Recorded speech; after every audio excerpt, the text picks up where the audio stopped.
Ready, on your marks, get set, go! You have 5 minutes remaining. Ah! What do all these situations have in common? Think about it. What do all these situations have in common? Oh, they're all situations where your body goes through anxiety or some sort of stress. Right? Whether you're sitting in an exam or starting a race or riding a roller coaster, your body is experiencing some form of stress or anxiety. And in all these situations of stress and anxiety, there is a certain hormone which your body will produce. And that hormone is adrenaline, right? As in adrenaline rush. So in this video, we'll be looking at what are the effects of adrenaline and how is adrenaline produced. So here is your textbook pages to read up for your own reference. So you might have heard of adrenaline as the fight or flight hormone. What does adrenaline do? Well, it prepares our body for fight or flight responses in threatening situations. You see, when you're threatened, just like this poor little boxer here threatened by this huge, much better boxer, when you're threatened, your body either chooses usually to fight, you got to prepare to fight the threat, or flight, which is run away, right? And adrenaline prepares your body to either fight and take on that threat, or to run away and get yourself to safety. And adrenaline is secreted in response to situations where you experience stress, anxiety, fear, or excitement. So just an interesting comic I wanted to share with you guys. This penguin, how did I do it? I don't know, I guess the fight or flight mechanism kicked in, and well, in case you haven't heard, Bob, I'm penguin, we don't fly, haha, so we fight. Haha, I can just hear your laughter coming through the computer. How is adrenaline secreted anyway?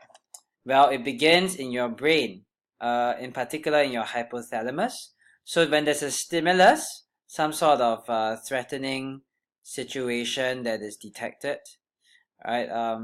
It activates sensory neurons in your hypothalamus, right? And nerve impulses are then transmitted from this sensory neuron, transmitted down to the spinal cord, and then it synapses with relay neuron in the spinal cord, and then the relay neuron passes on the signal to a motor neuron, and for the motor neuron, a signal, an impulse is transmitted to the adrenal gland. Remember, the adrenal gland is located slightly above your kidneys. Right, so this adrenal gland will then be stimulated to produce adrenaline and to release adrenaline into the bloodstream. And then adrenaline is then transported through the blood to target organs. So there are many target organs which adrenaline has an effect on. And target organs will then respond to the short-term effect of adrenaline. So as we'll see in the next few slides, adrenaline acts on many different parts of the body and prepares us for fighting or flighting, flying away or running away.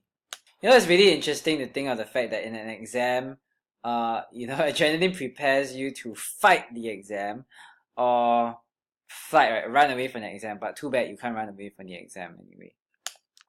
So what is the effect of adrenaline on the body? Well, if you take a look at your textbook, there's this huge chunk of text that tells you all the effects. But I think it's more important to understand why all these effects occur.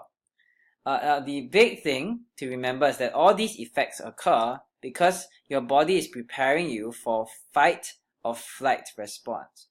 So in the case that you need to fight something or to run away, what do you think will need to happen to your glucose levels?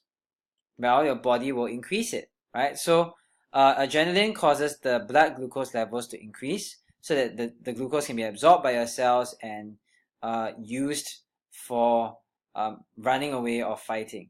So it also, in a sense, it also increases the conversion of glycogen stores in your liver to glucose. So glucose is released into the blood in order to provide energy for fighting or running away. And your rate of heartbeat and rate of breathing, it makes sense that these should both increase, right? So that you'll be prepared to fight, engage for battle, or run away. Your metabolic rate and the rate of cellular respiration will also increase in your cells, right? Because you need to produce more energy to fight or to flight. So next, let's think about the rate of blood clotting. when you fight or run away, what do you think your rate of blood clotting what should happen to your rate of blood clotting? Increase or decrease? Well, it should increase, right? Because when you fight or run away, you might injure yourself and your blood needs to clot faster. So adrenaline increases the rate of blood clotting. Now, if you're thinking hard, you link this back to the topic on smoking. We talked about how nicotine results or stimulates the production of adrenaline, and hence nicotine actually results in the rate of blood clotting increasing, which might actually result in coronary heart disease. Next, adrenaline also affects the diameter of your arterioles. Now remember, the arterioles are the blood vessels which transport oxygenated blood to your muscles. So what do you think will happen to the diameter of the arterioles when you need to fight or run away? Well, your muscles would need more oxygen in this situation, so the arterioles to the muscles would dilate, right? They would undergo vasodilation, right? If you still remember that word. And they will become wider, the lumen will become bigger so that they can transport oxygen and nutrients to the muscles at a greater rate.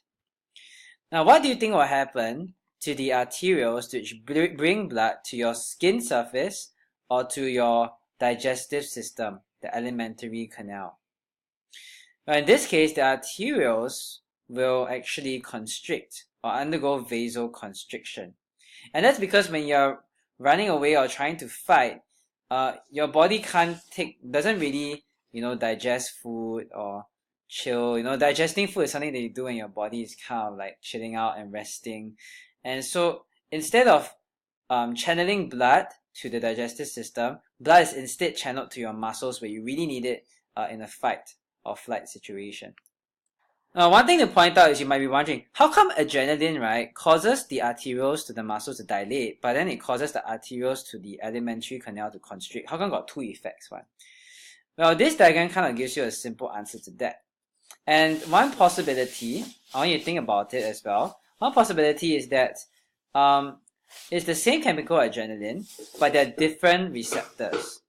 So the receptors in the digestive system, when adrenaline binds to them, these receptors cause the arterioles to constrict. But there's a different kind of receptor found on the muscle cells. So when the adrenaline binds to those receptors, it causes the dilation of the arterioles to the muscle. Okay, so different receptors, one hormone.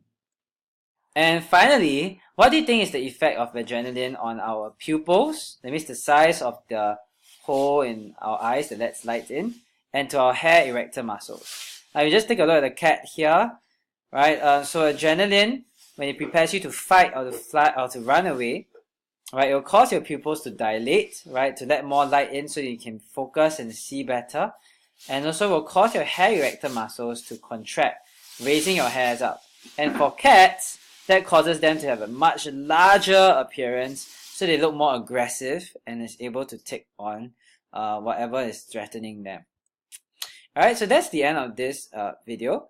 I would like you to also go and read your textbook on this page now, and to also take a look at what are the descriptions there of the effects of adrenaline secretion on the body. You really just need to know how to state a few of the effects and to describe why is it important in a fight or flight situation.